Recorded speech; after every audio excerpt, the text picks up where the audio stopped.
నమస్తే అండి. మీరందరూ కూడా చక్కగా మీ కుటుంబంలో చక్కగా పాడి పంటలతో ఆరోగ్యాలతో ఐశ్వర్యాలతో చక్కగా ఉంటారని నేను చెప్పేది ఏంటంటే పదే పదే కూడా నేను ఎలాగైతే చేస్తానో అలాగే మీరు పూజ చేసుకొని మీ కుటుంబంలో ఎలాంటి చెడు లేకుండా చూసుకోండి. అలాగే కాదు స్వామి మేము ఎంత చేసినా కూడా ఎక్కి రావటం లేదు ఏంటంటూ ఉంటారు. ఒకటి, మీరు చేతులారా అంటే తెలియకుండా కొన్ని పనులు చేసుకుంటారు, అయ్యే దరిద్రం మీ ఎమ్మట వస్తుందనే సంగతి మీకు తెలియదు. 4 రూపాయలు ఉండగానే భగవంతుని మర్చిపోయి మీరు ఇంట్లో కుటుంబ సౌఖ్యం కూడా మర్చిపోయి స్నేహితులతో కలిసి ఎక్కడెక్కడికో తిరిగి వస్తూ ఉంటారు. అలాంటిదే చేసిన పాపము మీ కుటుంబానికి నువ్వే చేసిన శాపంగా మారుద్ది. అర్థమైందా? ప్రతి ఒక్కరు కూడా నేను చెప్పేది వినండి, చక్కగా పూజ చేసుకోండి. ఏదన్నా అనుమానంగా ఉందనుకోండి, మాకు ఎవరు ఏదో చేశారు, ఏదో గాలి దూరి బట్టింది అన్నారు అనుకోండి, నా వీడియో మీద ఫోన్ నెంబర్ వెంబడే ఫోన్ చేయండి, నేను మాట్లాడతాను.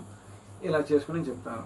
కాదు ఆలకలాగా గుమ్మడికాయ కట్టండి, గోమేర చక్కెర పెట్టండి, ఇవన్నీ నేను చెప్పను. నేను రమ్మంటామా నేను రావటమా రెండే జరుగుతాయి. అంతేగాని ఒక ఫోటో పంపించండి, మీ నేమ్ పంపించండి, నేను మొత్తం చెబుతాను, నాకు 1000 రూపాయలు కొట్టండి అంటారు. ఓ ఎంతమంది వచ్చారు నా కాడికి, రండి ఇక్కడ రండి చూపిస్తా ఎంతమంది వచ్చారు నా కాడికి. అర్థమైందా? అది ఉండదు నా దగ్గర. నాదంతా కూడా కరెక్ట్గా చేస్తాను, ఖచ్చితంగా మాట్లాడతాను. ఓకేనా? జై నాగు. అలాగే యూట్యూబ్ ఛానల్ ధన్యవాదాలండి. నా వీడియోలు ఇంకా ప్రపంచానికి మీరు వీడియోలు చేస్తున్నందుకు మీ ఛానల్ ఇంకా డెవలప్ అనుకుంటున్నాను. జై నాగు. జై నాగు.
పరశురాముని